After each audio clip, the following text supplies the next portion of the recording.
வணக்கம் நண்பர்களே, நான் உங்கள் கார்த்திக், ட்ரெண்டிங் ட்ரேடர் இந்தியாவிலேருந்து பேசுகிறேன். நம்ம இன்றைக்கி என்ன பார்க்க போகிறோம்னா, ஒரு த்ரில்லிங்கான ஒரு இண்டெக்ஸ், அதோட வளர்ச்சி எப்படி இருந்துச்சுன்னு பார்க்க போகிறோம். அதாவது இந்த இண்டெக்ஸை வந்து 2000 ஜூன் 15 இன்ட்ரோ பண்ணுறாங்க. அப்போ இதோட ரேட் பார்த்தீங்கன்னா 1000 ரூபீஸ் பேஸ் ரேட்டு. வருடம் 2000 1000 ரூபான்ட்டு ஃபிக்ஸ் பண்ணுறாங்க. இதோட லைஃப் டைம் லோ பார்த்தீங்கன்னா 743 ரூபா வந்துடுது. இன்றைக்கி அது என்ன ரிட்டர்ன் கொடுத்துருக்குன்னா 44 டைம்ஸ் இன்க்ரீஸ் ஆகிடுது. அது என்னென்னா பேங்க் நிஃப்டி அப்படிங்கிற ஒரு இண்டெக்ஸ் கிட்டத்தட்ட 743 லைஃப் டைம் லோ வச்சுட்டு இன்றைக்கி 44,000, அதாவது 44 டைம்ஸ் வந்து இன்க்ரீஸ் ஆகிருக்கான். இதில் அப்படி என்ன இருக்குது அப்படின்னா, ட்ரேட் பண்ணுறவங்க எல்லாத்துக்குமே தெரியும் இதோட ரிஸ்க் அண்ட் ரிவார்டு. கொஞ்சம் அசால்ட்டாக விட்டாலும் இருமுனை கத்தி போல் இந்த பேங்க் நிஃப்டி பயங்கரமாக இருக்கும். இந்த நிஃப்டியில் இப்போ 12 ஸ்டாக் தான் இந்த நிஃப்டியை ஏற்றுறதும் இறக்குறதும். அதில் 2 மேஜர் ஸ்டாக் என்னன்னு பார்த்தோம்னா ஐசிஐசி பேங்க், HDFC பேங்க். இது மாதிரியான பேங்க் நிஃப்டி எங்கேருந்து எங்கே ட்ராவல் ஆனிச்சு, இதோட ஹிஸ்ட்ரியை நம்ம ஸ்க்ரீனுக்குள்ளே பார்ப்போம். நம்ம இப்போ இந்த ஸ்க்ரீனுக்குள்ளே பார்த்துட்டு இருக்கிறது பேங்க் நிஃப்டியோட லைஃப் டைம் சார்ட். அதாவது 2000 ஆரம்பித்த பேங்க் நிஃப்டி இது பார்த்திங்கன்னா 3 மந்த் கேண்டில், ஒவ்வொரு கேண்டிலும் 3 மாதத்தை உள்ளடக்கியது. பேங்க் நிஃப்டி ஸ்டார்ட் பண்ணும்போது 1000 ரூபாய் அப்படிங்கிற பேஸ் ரேட்டில் செட் பண்ணாங்க. அந்த 2011 எல்லாத்துக்குமே மிகப்பெரிய ஒரு தீவிரவாத செயல் நடந்தது, அந்த செப்டம்பர் அட்டாக். அப்போ பேங்க் நிஃப்டி என்ன லோ வந்துருக்கோன்னா 743 ரூபா. இதுதான் பேங்க் நிஃப்டியோட லைஃப் டைம் லோ. 743 ரூபா லோ வந்துட்டு அங்கேருந்து எவ்வளோ முடியும் பேங்க் நிஃப்டி ட்ராவல் ஆகிட்டான் பாருங்க.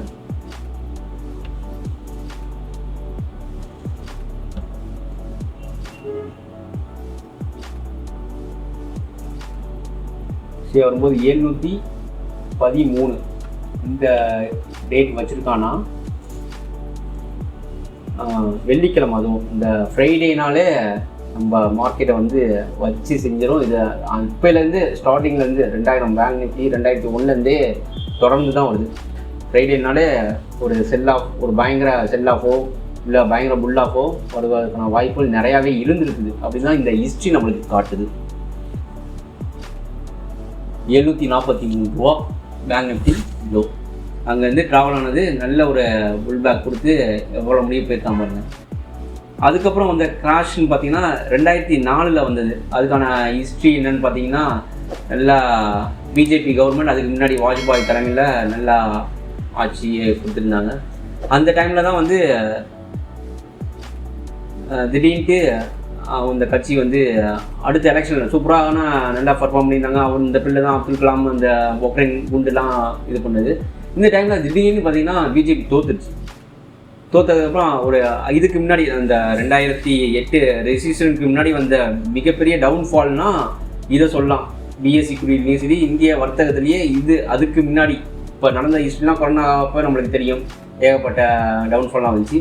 ஆனால் அதுக்கு முன்னாடி டவுன்ஃபால் பார்த்திங்கன்னா ஒரே நாள் இதெல்லாம் வந்து சென்செக்ஸ் வந்து ஒரே நாளில் வந்து 800 பாயிண்ட்லாம் இறங்கிடுது. பேங்க் நிஃப்டி அப்போ பாருங்கள் ஒரு 500 பாயிண்ட். அந்த கிராஷ் வந்து அப்போ பெருசாக பேசப்பட்டது. இந்த கிராஷ் இந்த 2004 கவர்மெண்ட் நல்லா பெர்ஃபார்ம் பண்ணி இந்த கவர்மெண்ட் திடீர்னு வந்து ஒரு எதிர்பாராதமான தோல்வியை தழுவலிச்சு வாஜ்பாய் தலைமையிலான அரசு. அதுக்கான ஒரு கிராஷ் வந்தது. அதுக்கப்புறமேட்டு இங்கே வந்தாங்க இவங்க நம்ம காங்கிரஸ். அதுக்கப்புறம் மன்மோகன் சிங் ஃபினான்ஸ் மினிஸ்டர் வந்து ஒரு நிறையா இதெல்லாம் கொடுத்தாங்க. இந்த பிள்ளை பார்த்தீங்கன்னா பயங்கர புல்பேக் இங்கே வந்துட்டு இறங்கினது. எப்பொழுதுமே நீங்கள் பாருங்கள், மார்க்கெட் எவ்வளோ தூரம் இறங்கினாலும் அதோட பவர் ஏறும்போது டபுளாக இருந்துருக்கு. அந்த ஹிஸ்ட்ரி தான் நம்ம இப்போ பார்த்துருக்கோம் சார்ட்குள்ளார. நல்லா வந்து மார்க்கெட் நல்லா போயிட்டு இருக்குது. 2007 முடியும். இந்த 2008 நம்ம யூஎஸ் ரெசிஷன் ஆரம்பிச்சது இந்த டைமில் தான். அப்போ பாருங்கள் நிஃப்டியோட பேங்க் நிஃப்டியோட ஐ பாருங்கள் எவ்வளோ வந்துருக்குன்னா 10,774. இங்கேருந்து லோ வந்தது ஆல்மோஸ்ட் 16% வந்து டவுன். 10,000லேருந்து 3,200 அந்த லெவலுக்குமே லோ வந்தது. 4,000 தொடர்ந்து கண்டினியூவாக எங்கே ஆரம்பித்தது, ஜூனில் ஆரம்பிச்சு, ஜூன் 2008 ஆரம்பித்த மார்க்கெட்டு நான் ஸ்டாப் கரெக்ஷன் தான் அந்த ஒரு 2 வருஷமாக. ஏன்னா 3314 அப்படிங்கிறத லோவை வந்து டச் ஆகிடுது. எப்போ முடியும் அந்த சீசன் வந்து இது பண்ணது 1 வருஷம். இந்த 2008 ஜனவரியில் ஆரம்பித்தது, ஜனவரியில் 2008 ஆரம்பிச்சது, 2009 முடியும் பயங்கரமான டவுன். 1 வருஷம் மார்க்கெட் வந்து டவுன்ஃபால் தான். அதுக்கப்புறம் அங்கேருந்து பிடிச்ச மார்க்கெட் இங்கேருந்து 10,700 3000 வந்தது. இதோட இது பாருங்கள் 2009 லோலேருந்து அதுக்கப்புறம் அந்த லோவே வரவே இல்லை. இந்த இங்கே வச்ச நியூ ஐயை வந்து பிரேக் ஆகிட்டு எவ்வளோ தூரம் போயிருக்காம பாருங்க. அதாவது அந்த லேமன் பிரதர் அந்த 2008 சீசனுக்கு அப்புறம் வச்ச லோவை பிரேக் ஆகி அதை பிரேக் ஆகாமல் அடுத்த அந்த கடந்த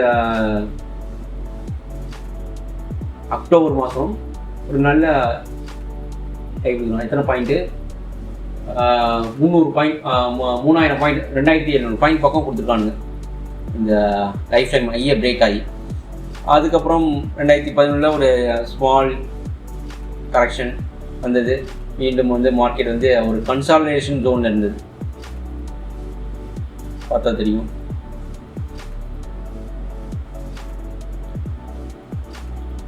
ஸோ இங்கே ஐயே பிரேக் ஆகிருக்கான்.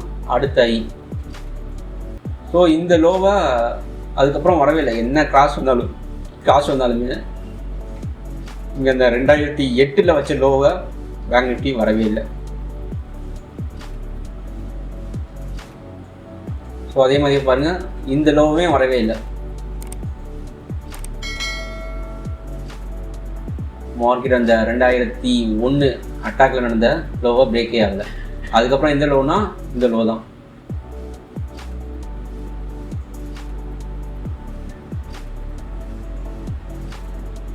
$2008 அந்த ரெசிஷன் வந்த ஜோனில் வந்த லோ அதையும் பிரேக் ஆகிறதுக்கு தான் வாய்ப்பு இல்லை. அதுக்கப்புறம் இங்கே பார்த்தீங்கன்னா ஒரு மைல்டான லோ வந்துருக்கு 7700. ஸோ மார்க்கெட் எப்பொழுதுமே ஹையர் ஐ வச்சுட்டு தான் மூவ் ஆகிட்டு இருக்குது. இதில் பார்த்தா தெரியும். இங்கே வந்து ஸ்டார்ட் பண்ண மார்க்கெட்டு ரெசிஷன் ஒரு இறக்கம், மீண்டும் ஒரு ஏற்றம், திரும்ப ஒரு இறக்கம், மீண்டும் ஒரு ஏற்றம். இந்த 2015 இந்த 2014 தான் ஒரு இம்பார்ட்டன்ட் நம்ம என்எஸ்சியில் கொண்டு வந்தாங்க. வீக்லி எக்ஸ்பைரி எப்போ வந்துச்சுன்னா மே மாதம் 27 2016 கொண்டு வந்தாங்க. ஜனவரி 2015 தான் நடந்தது. 16 இது வந்து ஏப்ரல் மே இந்த மாதத்தில் கொண்டு வந்தாங்க. இதுக்கப்புறம் தாங்க பிடிச்சது ஆப்ஷன். பயங்கரமாக என்ட்ரானாங்க. அக்ரஸிவாக ஆப்ஷனில் வந்து ப்ளே பண்ணாங்க. இந்த ஐயை பிரேக் ஆகும்போது பாருங்கள் வீக்லி அதெல்லாம் வந்து மந்த்லியில் வந்து எக்ஸ்பைரி டைமில் இது பண்ணாங்க. அப்போ நிறையா ஸ்ட்ராட்டஜி யூஸ் பண்ணி சூப்பராக போயிட்டு இருந்தது. இந்த வீக்லி எக்ஸ்பைரி வந்ததுக்கப்புறம் ஆப்ஷனோட லெவல் வேறு எங்கேயோ போயிடுச்சு. பயங்கரமான ஒரு டெக்னிக்கல் நல்லா தெரிஞ்சவங்க அதிகமாக சம்பாதிச்சாங்க. தெரியாதவங்களோட பணம் பயங்கரமாக உருவப்பட்டது இந்த பேங்க் நிஃப்டி வீக்லி ஆப்ஷனில். இங்கே வச்ச எக்ஸ்பைரி இது பாருங்கள் 20,900 ஐ 907. அதை அடுத்த இதை பிரேக் ஆகும்போது சாலிடாக பார்த்தீங்கன்னா 27,000 முடியும். ஹை ஒரு சின்ன கரெக்ஷன் எவ்வளோ வேகமாக ஏறினாலுமே ஒரு 3-4 ஒரு வருஷத்துக்கு ஒருக்க கரெக்ஷன் வருது. மேஜர் கரெக்ஷன் நீங்கள் பார்த்தீங்கன்னா 2000 ஆரம்பித்து 2008 8 வருஷத்துக்கு ஒருக்க ஒரு கரெக்ஷன் வருது. அவ்வளோதான். ஸோ அங்கே பார்த்தீங்கன்னா இது முடியும் மார்க்கெட் வந்து நல்லா போயிட்டு இருந்துச்சு. 2009 19 18 இது 33,000 சொச்சம் போயிருக்கும்போது அடுத்த நம்மளுக்கு ஒரு பயங்கரமான நியூஸ் அதுதான் நம்ம இங்கே பார்க்குறோம். கொரோனா என்ன ஐ அப்போ வச்சுருக்காங்க மார்க்கெட்டு.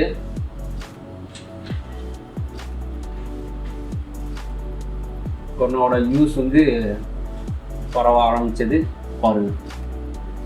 இதோட ஐ பார்த்தீங்கன்னா 32,465.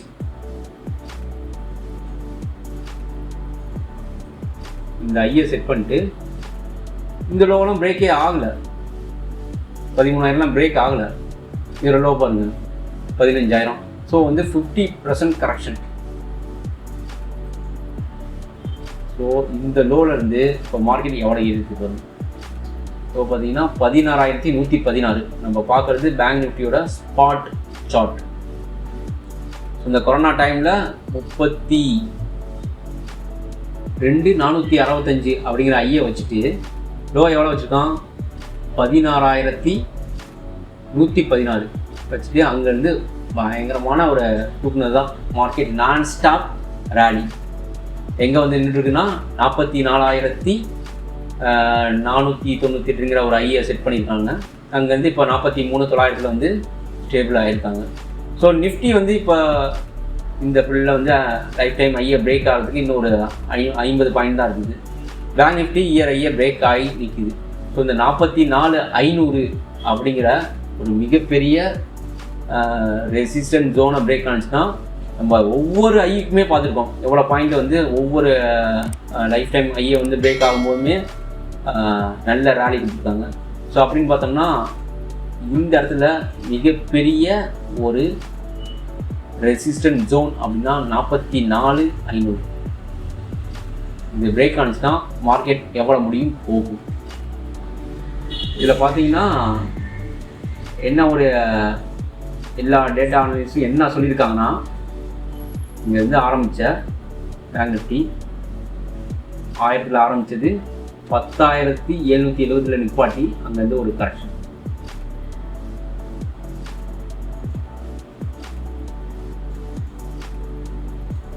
திரும்ப ஒரு அப்பு 2010 சின்ன ஒரு கரெக்ஷன், அதுக்கப்புறம் ஒரு அப்பு சின்ன கரெக்ஷன். ஸோ ஒரு நல்ல அப்பு. அதுக்கப்புறம் எல்லாமே இந்த பில்லில் தான் ரொம்ப வந்து கஷ்டப்பட்டோம் கொரோனா டைமில். இங்கே ஒரு அப்பு, அதுக்கப்புறம் நான் ஸ்டாப். ஸோ இங்கேருந்து வந்து ஒரு கன்சல்டேஷன் ஆகிட்டு ஜோன் ஆகிட்டு மேலே போகிறதுக்கான வாய்ப்புகள் நிறையாவே இருக்குது. ஏன் அப்படி சொல்கிறேன்னா, இப்போ நம்ம இந்தியன் எக்கனாமி வந்து பயங்கரமாக பூம் ஆகிடுது. 3 ட்ரில்லியனுக்கே 40,000 நிற்கிது. இன்னும் ஒரு 2-3 வருஷம், ஒரு 4 வருஷத்தில் வந்து 5 ட்ரில்லியனாக நம்ம இந்தியன் எக்கனாமி மாறிடும். 5 ட்ரில்லியன் ஆரம்பிச்சுன்னா இந்த 44,000 பேங்க் நிஃப்டி இருக்குது 88,000 போயிடும். ஸோ அடுத்த 20-30 வருஷத்தில் இந்தியன் ஜிடிபி 30 ட்ரில்லியன் தொடும். அப்போ பாருங்கள், 3 ட்ரில்லியன் இருக்கும்போது 44,000 தான் இருக்குது. அப்போ 30 ட்ரில்லியன் ஆகும்போது 44,000 × 10 மடங்கு போடுங்க, 5 லட்சம் பேங்க் நிஃப்டி போகும் அடுத்த 20 வருடங்களில். ஸோ அதற்கு தகுந்தா போல் உங்களுடைய பிளானை வந்து கரெக்டாக எக்ஸிக்யூட் பண்ணிவிட்டு வாரன் பஃபட் சொல்கிற மாதிரி ஒரே ஸ்டாக்கில் போடாமல் ஏகப்பட்ட கூடையில் உங்களுடைய பணத்தை போடுங்க. பேங்க் நிஃப்டின்னா ஒரே ஸ்டாக்கில் போடாமல் இண்டெக்ஸ் ஃபண்டை வாங்குங்க, இல்லைன்னா பிரித்து உங்களுடைய ஃபண்டை போடுங்க. ஓகே, தொடர்ந்து நம்ம அடுத்தடுத்த ஸ்டாக்லாம் பார்ப்போம்.